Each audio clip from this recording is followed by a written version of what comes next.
Live. Hey, Chris, thanks for joining us today. I'm excited to be here again. Yeah, we're here for part 3 of our Growing Your Revenue with Accessibility Services. Can't wait to get started. If you're watching, go ahead and say hi in the comments and let us know where you're watching from. We are live streaming right now on YouTube. We are live on LinkedIn, and we should be live on Facebook as well. So if you're watching on Facebook, let me know because StreamYard's been having some streaming issues. But I'll go check that out when I'm done talking and make sure we're all good there. But yeah, go ahead, say hi, let us know where you're watching from. I can already see we've got some viewers tuning in. So happy to have you all here. And welcome to the Agency Hour presented by Quickly Hire. The Agency Hour is a space for agency owners to come and learn from experts in their field.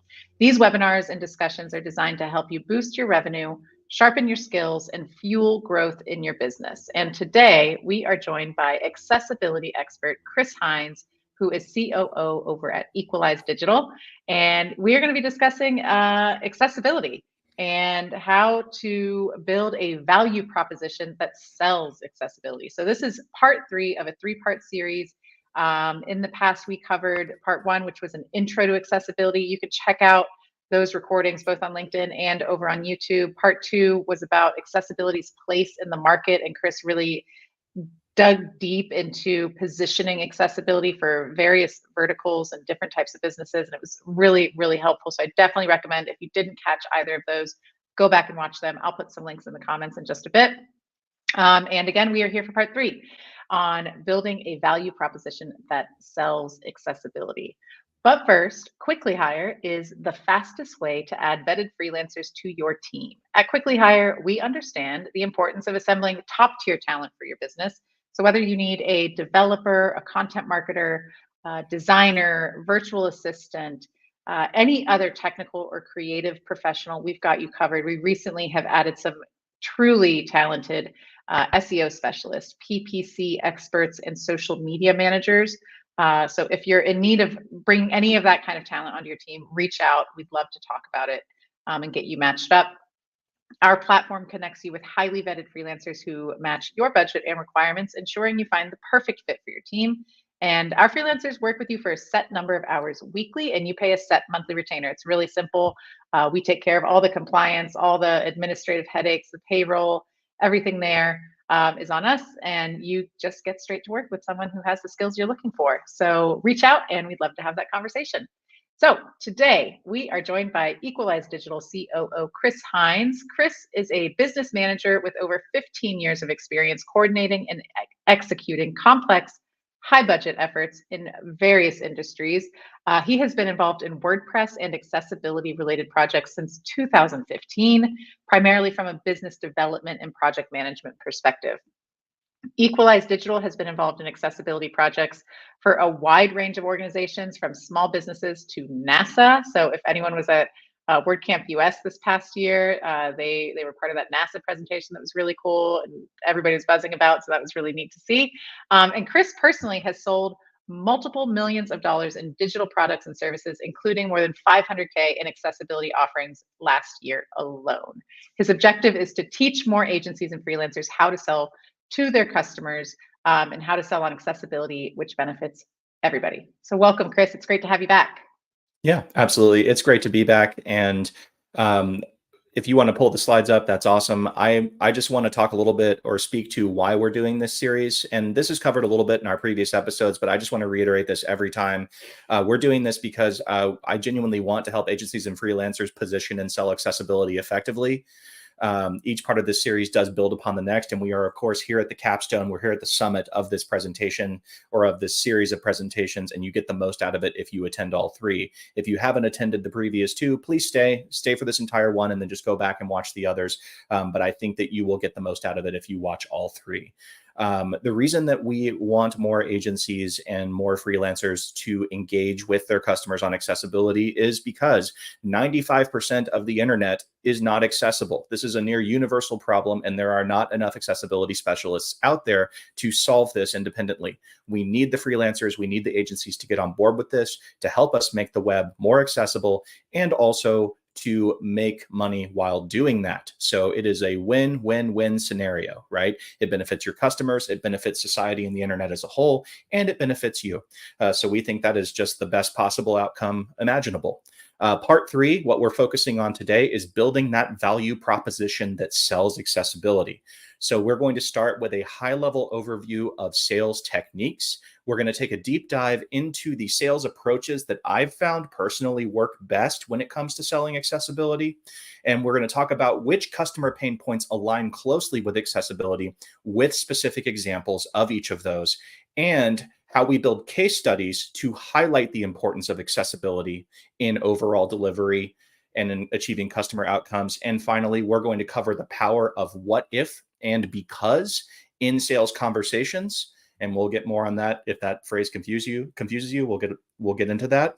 And powerful and simple communication templates that I use every single day that capture attention and get sales leads to take action and make micro commitments that move the deal forward.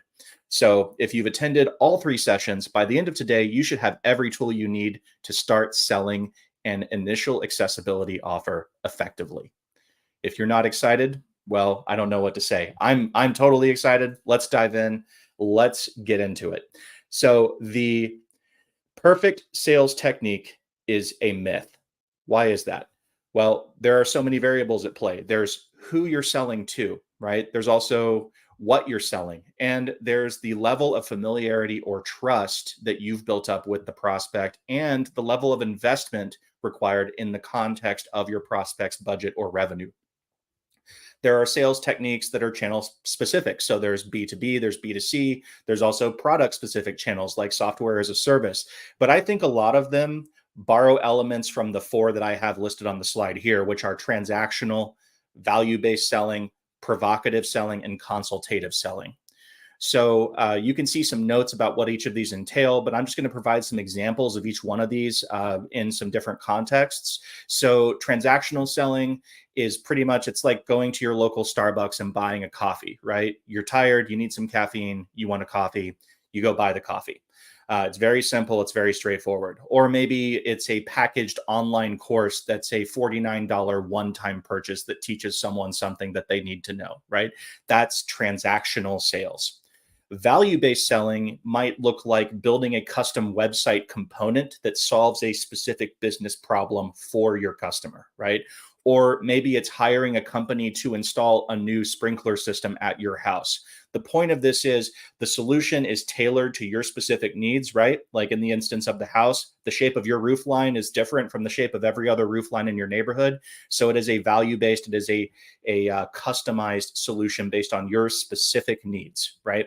And then we have provocative and consultative. As examples, I'm going to lump these together, but that might be a business consulting engagement where you know you have a problem, but you aren't exactly sure what it is or how to solve it. Or in a real world, non-digital sense, it might be bringing in construction and engineers and safety inspectors at your commercial work site to identify issues and recommend solutions. We're going to go into way more deal on these last 2, provocative and consultative, because selling accessibility typically requires a combination of consultative and provocative selling. Why is this required? Well, customers, you know, at the very beginning of my accessibility journey, if we go back years and years, right? Like I was wondering, like, why aren't customers coming to us, beating down our doors, screaming at the top of their lungs to make their websites accessible, right? Like, why isn't that happening? And I'm paraphrasing a lot of information I shared here in session 1 and session 2, but it really boils down to this. Many stakeholders that you will be interacting with in sales conversations will not be familiar with accessibility. Or if they are, a significant portion of them will instinctively downplay its importance. This is just a fact of accessibility sales. And part of today's presentation is teaching you how to overcome that. So this is the way that we have to use consultative and provocative sales tactics. We need to help customers unlock information that will allow us as the salesperson to build an irrefutable case on why they should be prioritizing accessibility. That's how we sell the audits. That's how we sell the high ticket maintenance retainers, the monitoring, and charging a premium for really high quality accessible websites. And while we're making money off of those things, we're also making the web better and we're helping our customers achieve their goals. As I mentioned in the intro, it's win, win, win again. When preparing this presentation, I was like thinking about consultative and provocative selling, and I was trying to think of like these avatars or these famous individuals who I think embody these concepts. So for consultative selling, Dale Carnegie kind of immediately popped in my head. His enormously famous book, which probably all of us have heard of, I think it sold like more copies than the Bible at one point, but it's How to Win Friends and Influence People. And he pioneered a lot of concepts that eventually became the fundamentals of consultative selling. And these bullets are important, so I'm just going to read them. The consultative approach, it's really about them and not you. You have to build trust through actively listening and providing tangible value based on what they tell you. You have to treat their pain points and goals as if they're your own. You have to be authentic and empathetic and really put yourself in their shoes in every sense of the word. And you have to offer basic advice and knowledge freely and educate them on different options. You never hard sell or try to corner them with traps. This is early stage sales. And if there's a better solution, you recommend it now, even if it costs you the sale. Some example consultative questions. I want to just take you through what a basic sequence looks like for a 15-minute consultative sales conversation. This might be what your initial sales call looks like right after someone comes in through inbound and reaches out to you, or maybe they're a cold lead you've reached out to and they've agreed to a call. But basically it boils down to this. You're going to confirm what the focus or what the issue is with them. You're going to ask them why that's a priority. And you're going to write down everything they say, right? And they're going to share way more than just that question of why it's a priority. Then you're going to ask them if there are any other goals or other priorities, and you're going to keep asking them, great, what else? Great, what else? Until they run out of ideas or they say, that's it. And then you're going to take that, you're going to refine it down and get what's most important to them, get the most important one or two things, what their biggest pain points, biggest priorities are. Then you're going to help them visualize what winning looks like, both professionally and personally.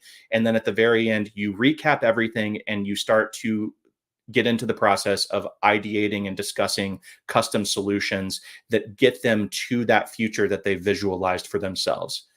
A good consultative sales call, you should be talking about 10% of the time. They should be talking 90% of the time. And if you want to know whether or not this consultative approach is working, really you just have to watch their facial expressions and their body language to know if they're opening up to you. And this is looking for things like eye contact, even on a video call. If they have a kind or receptive expression on their face, if they have open body language versus closed body language, if they're leaning forward and not away and back in their chair, and if they look focused and not distracted. So if they're not like looking at their other monitor or you hear typing or clicking in the background, right? Those are some indicators that they are actually engaging with you and they are opening up to you emotionally, right? And that is what consultative selling is all about. Then we have provocative, right? So this is late stage, and Don Draper from Mad Men immediately came up for me. To be clear, I don't think we should all start drinking and smoking at work, and we shouldn't get super aggressive during sales presentations when customers disagree with us. It's more about Don Draper's ability to uncover hidden truths or see what's going on beneath the surface, right? To me, that's what provocative sales is. And I'm going to read these bullets because they're important. So this happens after you've qualified them and built some trust in that early stage consultative conversation. You don't try these kinds of things with an early stage lead.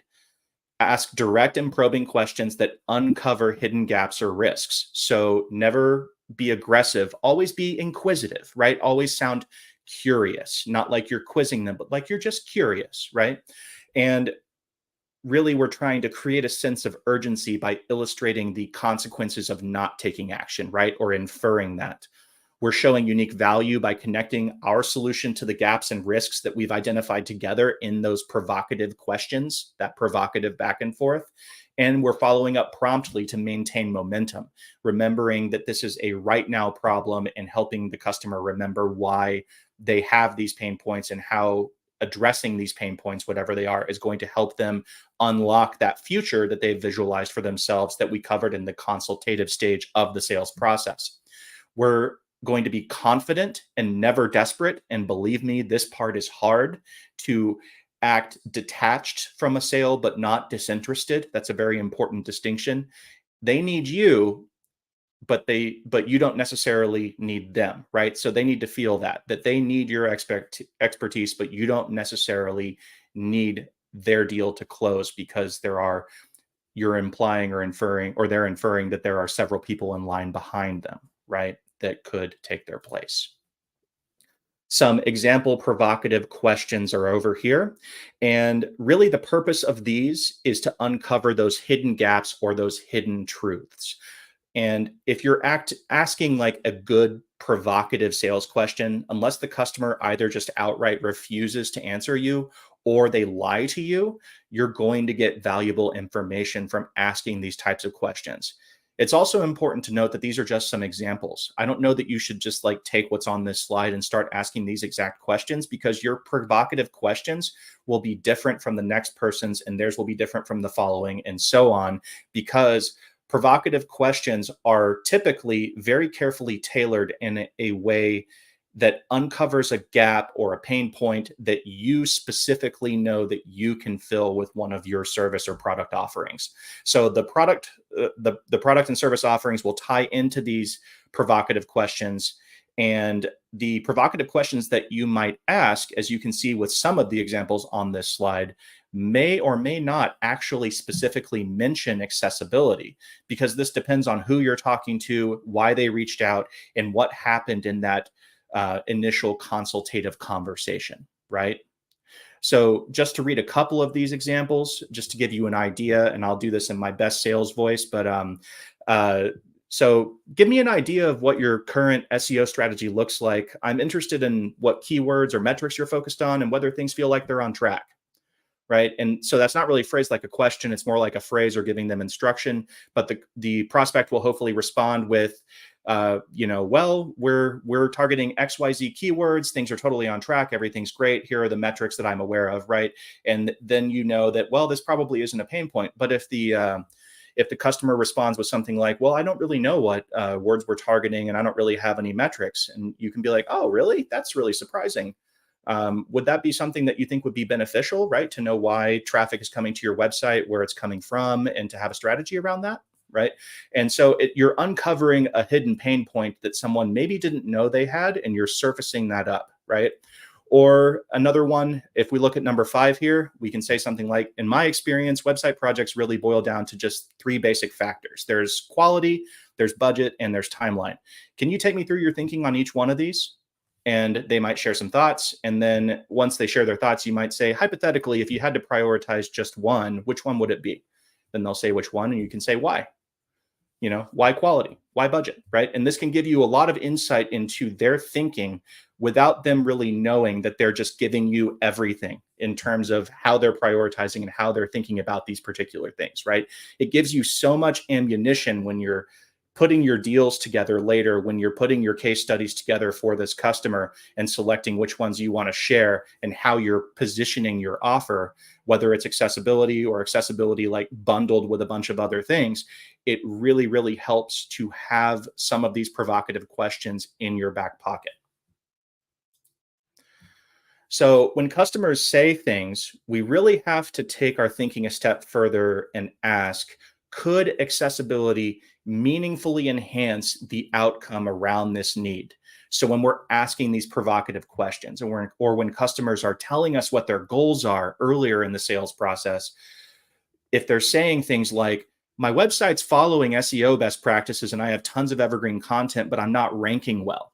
Or they're saying, I'm getting lots of traffic, but almost nobody's converting and my site isn't even that old. Or they're saying DEI is incredibly important to us. I want us to make sure that all of our content and images are completely inclusive. It's part of our mission, right? Or they say the user experience has to be the best that money can buy. We need to beat XYZ competitor. Start thinking about, when people say these things, start thinking accessibility, right? As part of a holistic solution and approach.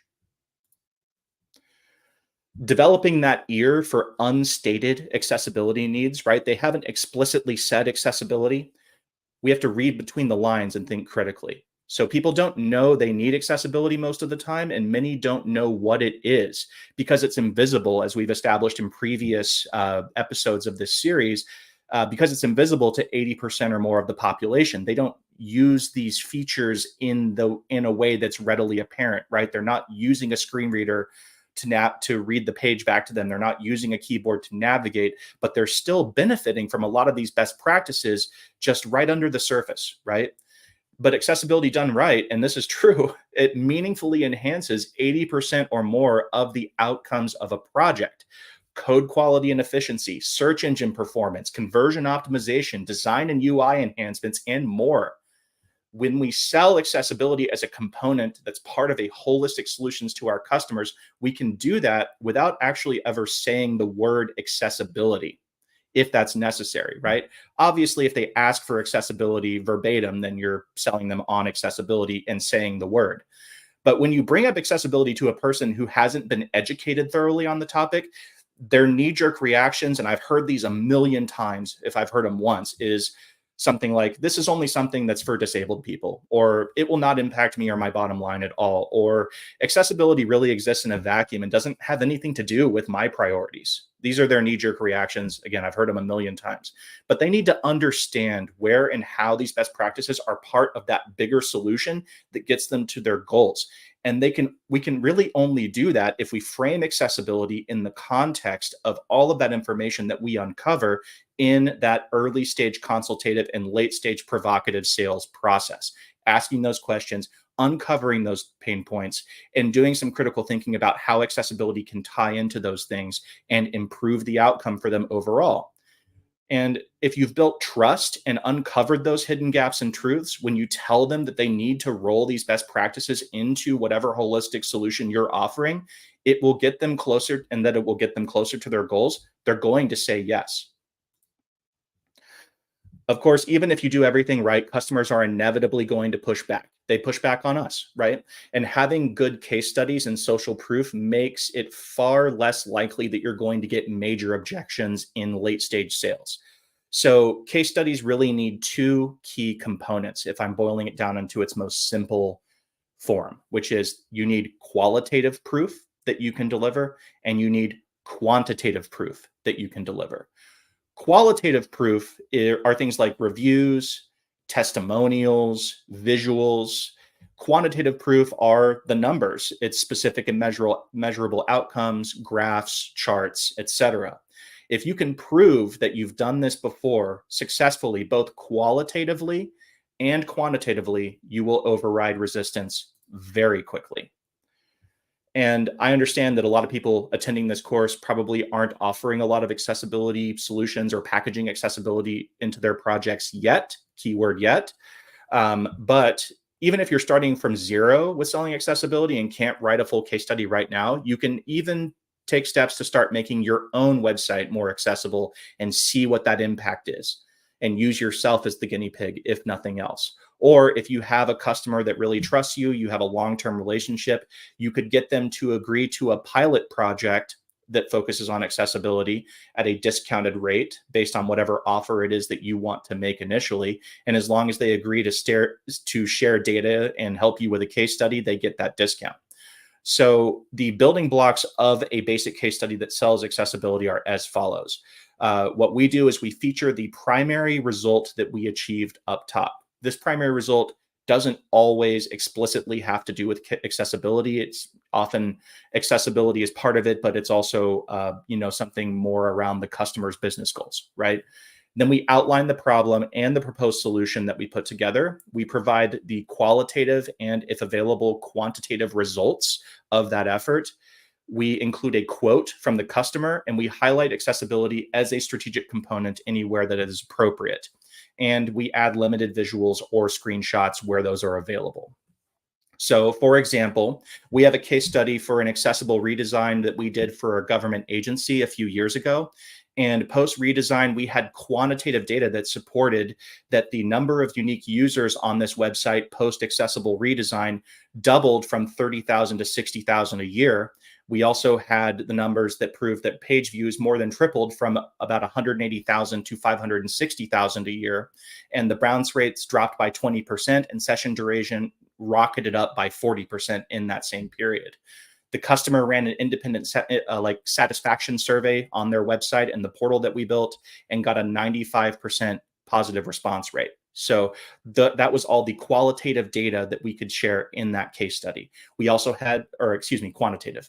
We also had the qualitative data, right? So we had quotes from the director that oversaw the entire organization, complimenting our work and the results, talking about how it made his team's life easier and was essential for their operations. And he validated that 95% satisfaction score. And we also had a video testimonial from a member of their team. So in that case study, we highlighted that accessibility was a central component of the project from start to finish, and we had all of these results to share along with that. So this is how a case study can help overcome some of those objections we talked about earlier, particularly if there's a lot of skepticism on if accessibility is actually going to get them closer to their goals. And you can start building these case studies now at a small scale as you start to roll out these initial offers. I want to talk a little bit about the power of what if in sales conversations. So even if we don't have these case studies yet, or they fall short of overcoming objections entirely, this is really where the power of what if comes into play in a sales conversation. We're really trying to get the customer to imagine themselves at the other end of this process and what that will look like. But the what ifs really only work if you've done the upfront homework in the consultative and the provocative sales process to uncover all those pain points, to uncover all those objectives, and to figure out like what the business case really is and where you're trying to get them to, whether it has to do with revenue or traffic or user engagement or a combination of all of those things, right?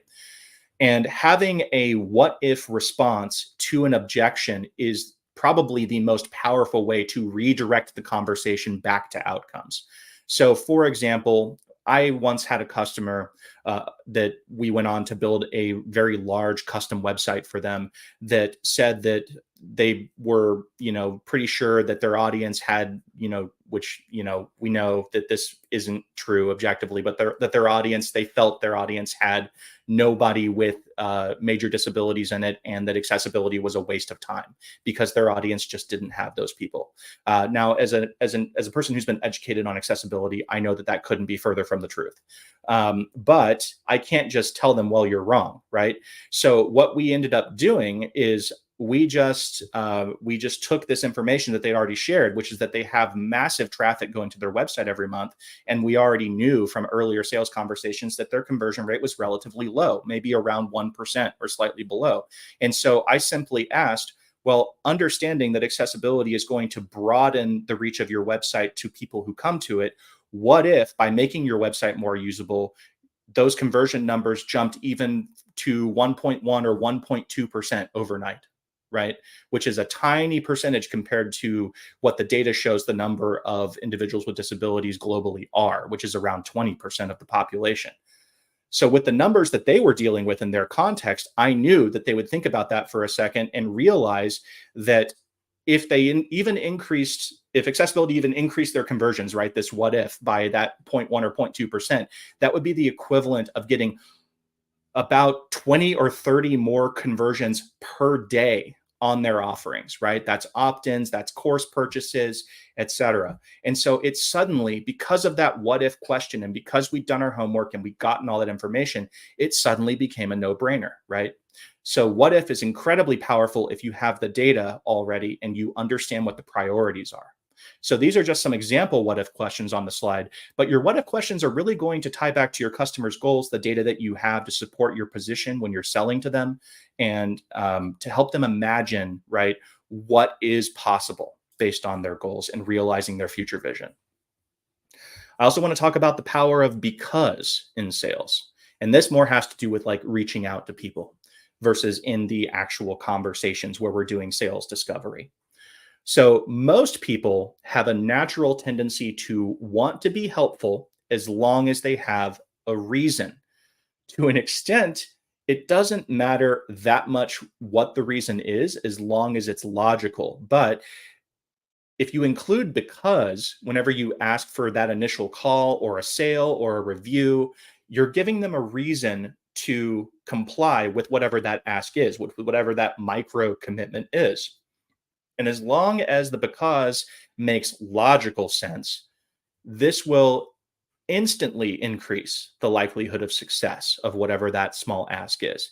Bonus points if you can also make the because include something that benefits the individual you're contacting that you're making the ask of. But more than just tell you like because is important, I actually want to run through some examples and some email templates where we're using this. And just to be totally transparent, like these are actual things that I use. So I'm not like taking an inferior version of what we do and presenting it to you as the solution. This is literally a template I use. So this is for inbound leads or people who are coming to you. It can be used in all sorts of contexts and has always converted well for me.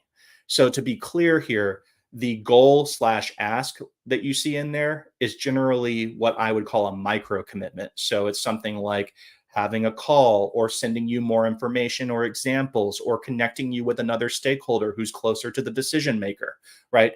All of those sorts of things are micro commitments or the appropriate ask for an email like this. But you can see here, hello name, I'm reaching out to you because whatever the reason is, and I'd like to, whatever the ask is, and then you can have a presumptive close. If you want to assume that they're going to comply, you can have a presumptive close to the email and you sign off. You notice that how short this is. Like even if you fill in these components, the email is incredibly short. And I think that the intention behind this and the reason it succeeds is because a lot of sales emails, a lot of outreach emails are these big, long, they try to break them up with images and headings and lists and all the other stuff, but those are all a dime a dozen. So when someone gets a short, focused, to the point email, I want this because this, can we move forward? It actually stands out more than these big, long, fancy, contrived emails that people put together. So here's an example. Hello, Liz. I'm reaching out to you because I received your request for more information about our remediation plans. And I'd like to set up a time to speak with you and Dan so that we can review your priorities and determine whether Equalize Digital is the right fit. I'm available next Tuesday morning at 9:30 Central Time for a 15-minute call. Does that work? That's it. And I'm telling you, when you take this approach in responding to people who are coming in inbound, it works.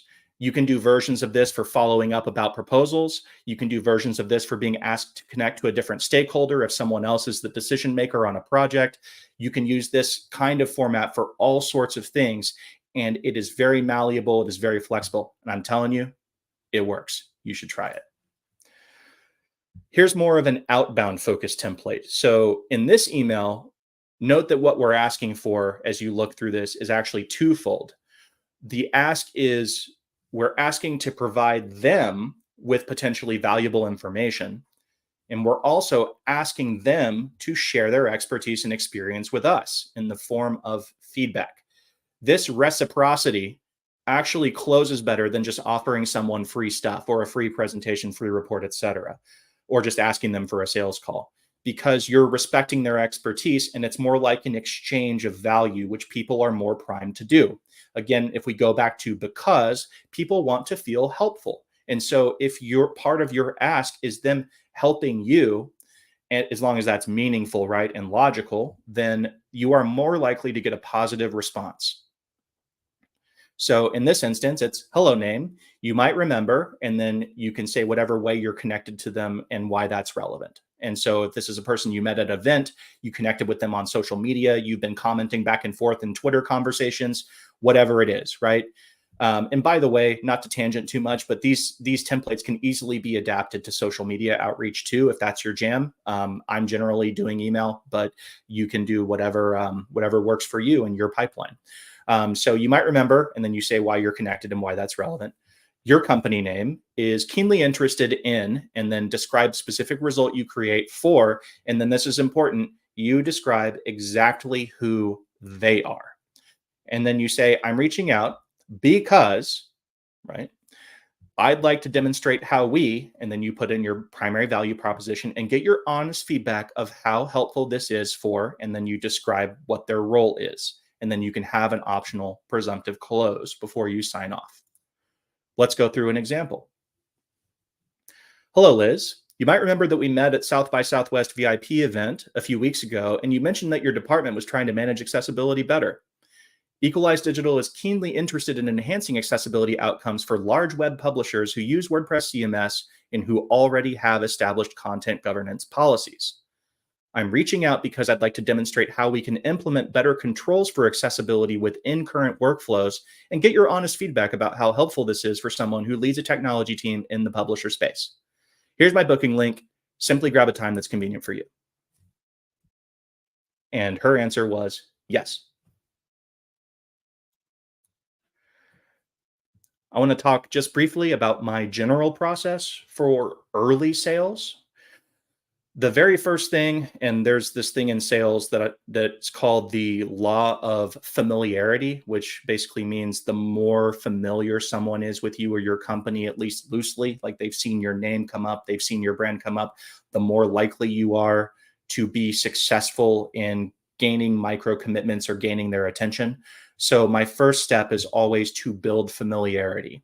I'm going to do some sort of cold introductory email with no ask whatsoever, literally just introducing myself and telling them who I am and asking them for nothing in return and letting them know I might try to connect with them on LinkedIn.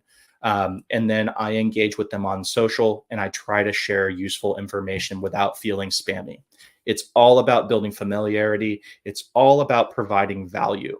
And I find that when I do that, typically the people who are interested in the types of value and the types of messaging I'm putting out there are the ones that just reach out to me, right? And those are the easiest ones to gain micro commitments and eventually turn into a sale.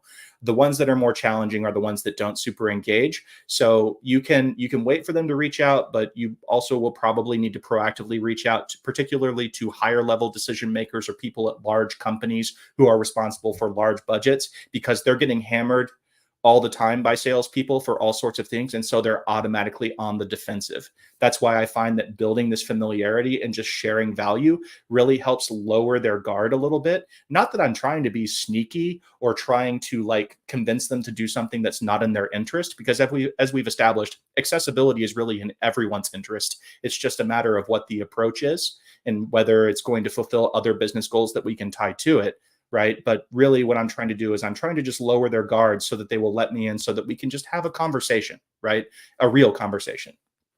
And so after I've built that familiarity, I'm going to reach out, or they've already reached out, and I'm going to make the first ask. My first ask is generally always that short consultative call where we're just going to talk about what their priorities are if they've reached out, or getting their goals, right? Asking why those goals are important, what they're focused on. And if they are sharing things, right, that aren't a fit, that I know aren't a fit for what Equalize Digital does, or if I know someone else like Equalize Digital could do it, but I know someone else would do it better, I'm actually just going to give up that sale because I know it's not a good fit, and I'm going to refer them off to someone else and still be helpful, right? The point of that first ask and that first conversation is to be helpful, even if it costs you the sale. If they're the ideal fit, they fit your profile for a qualified lead, they have the right, they have the right objectives, you can help them based on the size of their organization, you're reasonably confident that there's budget there and that they're in the buying window, then you can go into deeper sales. But if they haven't connected and they aren't responding to that initial first ask, I do a maximum of 3 follow-ups on that first ask. So there's 2 emails, there's 1 phone call always. And if they don't respond to any of that, then I send what I call the magic email. And yeah, I'm going to tell you what the magic email is. So it's whatever their name is. Ready when you are is the subject line.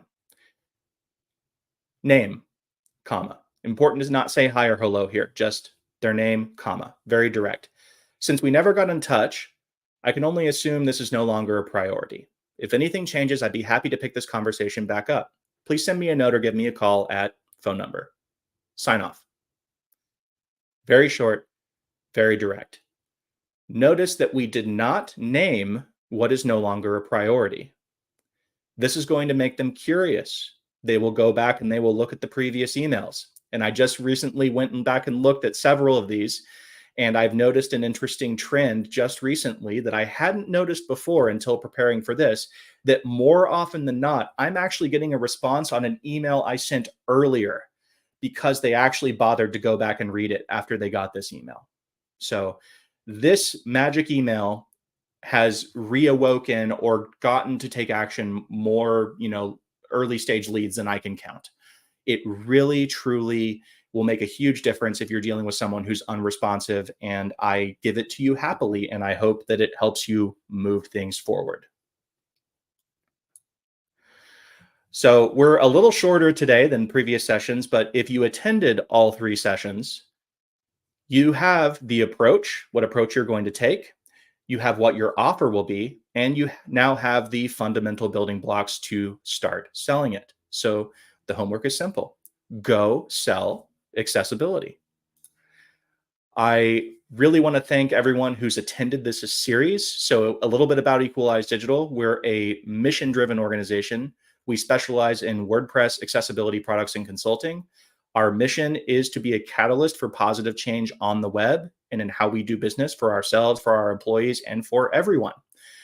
If you would like to learn more about how we support agencies and freelancers who work with WordPress deliver accessible outcomes at scale, you can find out about that on our website, equalizedigital.com. Also, I would be remiss if I did not thank Quickly Hire, who is an amazing resource if you need to level up your team, if you need to get specialized help or developers to come in and help you with some of these new service offerings you're putting together, definitely reach out to them too. They are a fantastic organization, and I cannot say enough good things about them. I also, just in closing, would love to mention that actually, at least at the date of this recording, which is May 15th, tomorrow, May 16th, is Global Accessibility Awareness Day. And we are having a special Global Accessibility Awareness Day event and sale.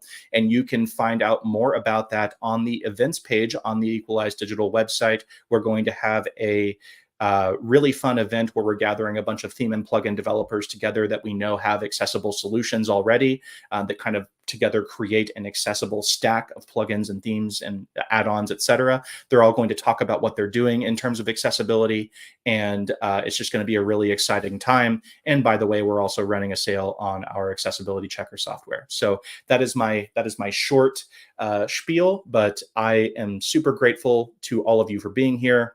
I am super grateful to Quickly Hire for hosting me again for this series. And thank you all again so much. And if there are any questions, feel free to throw them in the chat, and I will do my best to answer. Thank you so much, Chris. That was wonderful. I love sales is always a big topic in our community because love it or hate it, when you're running an agency, you have to do sales, right? And there are plenty of people who don't get into the agency business to do sales. That's not their passion. That's not why they're here. That's not what they want to do. A lot of us are doers, right? And not the talkers and the sellers. So yes, it's always a great topic to touch on and go deep into what you did. So thank you for that. I really enjoyed listening to that and learning from it as well. So it was wonderful. If anyone watching, if you have any questions, feel free, go ahead and throw them in the comments and we'll get them to Chris in the next couple minutes while we're still live. If you're watching this recording, Chris, where's the best place to find you? Where can folks reach out?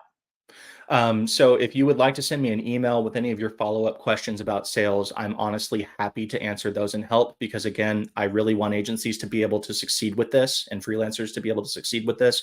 Just send that to chris@equalizedigital.com anytime. And even if it takes me a couple days to respond, because I get a lot of emails, I will respond to you eventually, so don't worry.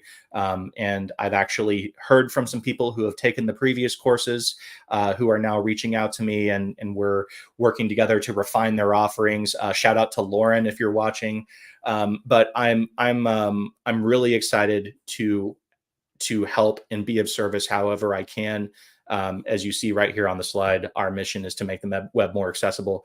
And we can't really do that at scale unless every agency and freelancer knows how to sell this stuff. So yeah, Chris at equalizedigital.com, or you can just go to equalizedigital.com and check out what we do. Awesome. Perfect. Thank you for sharing that.